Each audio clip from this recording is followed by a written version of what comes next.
بسم الله الرحمن الرحيم. السلام عليكم ورحمة الله وبركاته. كلنتي وعن ونكسن دمانتين به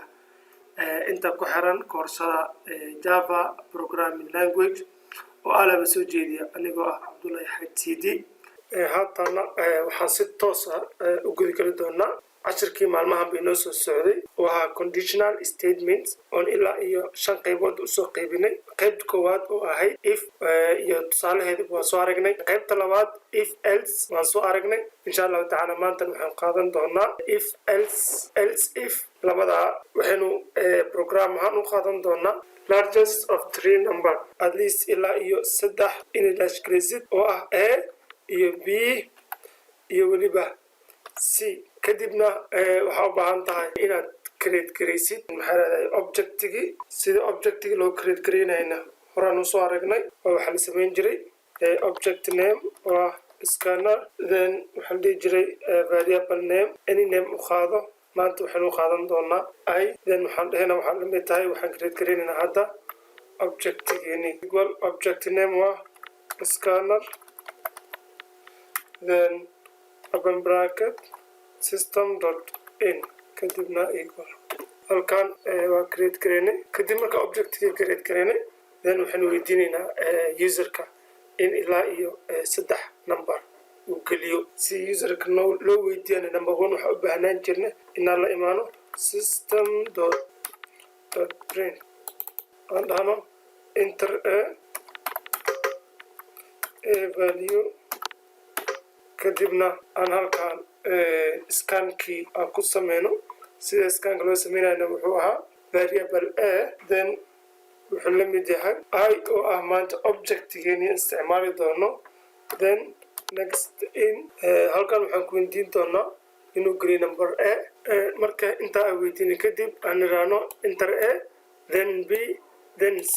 kadib waxaan imaan doonaa qaacidadeeni caadiga ahayd in 3 number la geliyay oo midka soo saaro ayadana waxa la isticmaali jiray if hadii a ay ka weyn tahay b then calaamadan waxa lagu magacaabaa %. waxaana loo isticmaalaa markii la rabo in laba condition la isbarbar dhigo a hadii ay ka weyn tahay b then a na ay mar kale ka weyn tahay c waxaan leenahay waxa dhahdaa 3 number aan gelinay waxa uu weyn .print.out then waxa dhihi doontaa halkan the largest is halkan waxa keen doontaa a hadii condition kan uu aqbalo hadii kalena waxa dhihi doontaa else if then waxa dhihi doontaa b hadii ay ka weyn tahay a hadana %, b ay ka weyn tahay c hadii tan ay dhacdana waxa dhihi doontaa system.out.print markaan waxa dhihi doontaa maadaama labada dhinacba ay b weyn tahay the largest is waxaad gelinaysaa halkan plus b hadii labadan qaacido labada dhinacba ay ka weynaato waxaan dhihi doonaa else if oo ah c hadii ay ka weynaato a oo c na ay ka weynaato mar kale b then markaan waxaan dhihi doonaa system.out.print c the largest is c marka intaa ku socdo 3 number kala nooc markaan geliyo a b c waxa laga yaabaa marar qarkiis inaan 3 number oo isku mid ah aan geliyo markaas waxaan rabaa program oo yani wadada loogu talagalin waa in 3 number kala duwan ay noqdaan hadii inta ka bacdu ogolaan waxa leedahay else kadibna waxa leedahay system.out.print bacdina waxa leedahay same numbers are not allowed inay numberadu isku mid noqdaan lama ogolo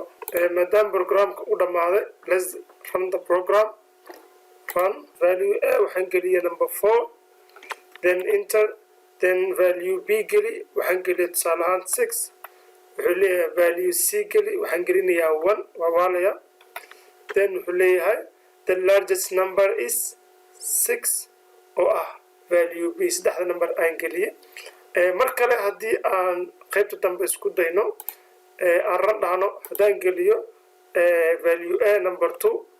value b number 2 value 3 na number 3 wuxuu leeyahay the largest number is 3 wadada saddexaad aan rabno waxay tahay inaan saddex number oo isku mid aan gelino 3 then 3 then 3 wuxuu leeyahay same numbers are not allowed insha allahu tacaala cashirkeeni maantana halkaa inoo joogo inta cashir ka lamid aan ku kulmi doono waxaan kaga tegayaa sidaa iyo nabadgelyo wasalaamu calaykum waraxmatullaahi wabarakaatu